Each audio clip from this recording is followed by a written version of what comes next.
Assalamualaikum warahmatullahi wabarakatuh. Saya Nada Lutfia dari 11 IPS 4 ingin membacakan peristiwa Rengas Dengklok. Peristiwa Rengas Dengklok. Peristiwa Rengas Dengklok itu merupakan salah satu peristiwa penting menjelang proklamasi kemerdekaan Indonesia. Kronologi terjadi peristiwa Rengas Dengklok ini pada tanggal 6 Agustus 1945 tentara sekutu menjatuhkan bom atom di Hiroshima.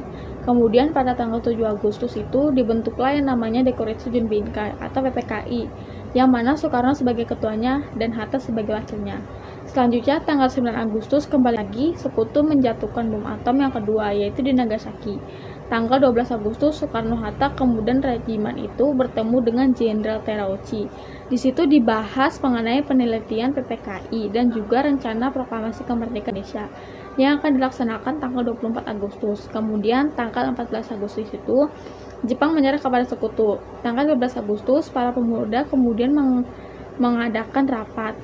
Tanggal 16 Agustus kemudian terjadi Indonesia yang akan dilaksanakan tanggal 24 Agustus. Kemudian tanggal 14 Agustus itu Jepang menyerah kepada sekutu. Tanggal 15 Agustus para pemuda kemudian mengadakan rapat. Tanggal 16 Agustus kemudian terjadilah yang namanya peristiwa Rengas Dengklok. Kemudian dilanjutkan tanggal 17 Agustus adalah proklamasi kemerdekaan Indonesia. Sepulangnya Soekarno dan Hatta dari Rengas Dengklok menuju Jakarta, kemudian ia diantar oleh Laksamana Maeda untuk bertemu ketua pemerintahan militer Jepang. Nah, kunjungan tersebut ditolak lantaran mereka datang pada malam hari. Kemudian ia lanjut mengunjungi ke rumah ketua umum pemerintahan militer Jepang yakni Nishimura.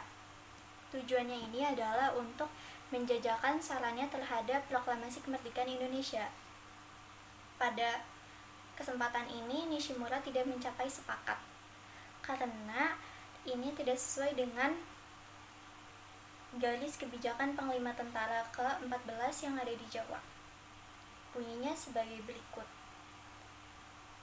Dengan menyerahnya Jepang kepada sekutu berlaku ketentuan bahwa tentara Jepang tidak diperbolehkan lagi mengubah status quo. Status quo ini adalah di mana Jepang wajib menjaga Indonesia dari penguasaan Belanda. Nishimura melarang untuk mengadakan rapat PPKI. Nah, pada akhirnya Soekarno dan Hatta sampai pada kesempatan bahwa membicarakan soal proklamasi kemerdekaan dengan Jepang ini hanyalah sia-sia. Akhirnya mereka langsung pulang ke rumah Laksamana Maeda yang di situ sudah ada para pemuda, para pemimpin pergerakan dan beberapa anggota dari Chosangi Indi Jakarta. Mereka langsung mendiskusikan tentang teks proklamasi kemerdekaan Indonesia ini. Setelah selesai, teks itu direvisi dan diketik oleh Sayuti Melik. Inilah hasil akhirnya. Proklamasi.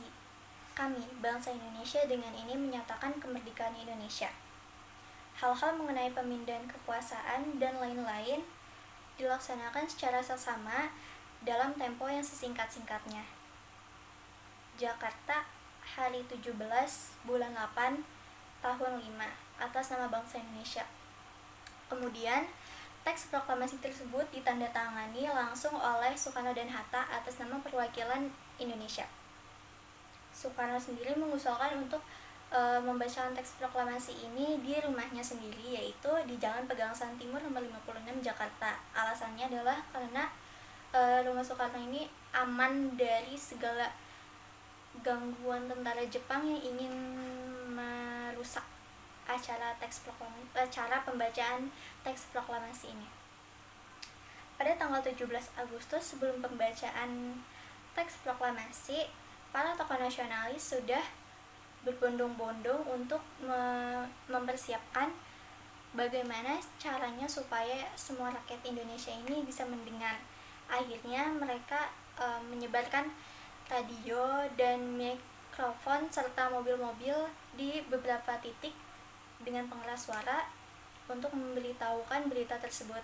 Alhasil, rumah Soekarno pada pagi buta atau sekitar 5 dini hari sudah dipenuhi oleh kerumunan massa yang ingin mendengar langsung. Nah, saat itulah pembacaan teks proklamasi dilangsungkan dan selesai pada pukul 11 waktu Indonesia bagian Barat. Sekian dari saya, kurang lebihnya mohon maaf. Wassalamualaikum warahmatullahi wabarakatuh.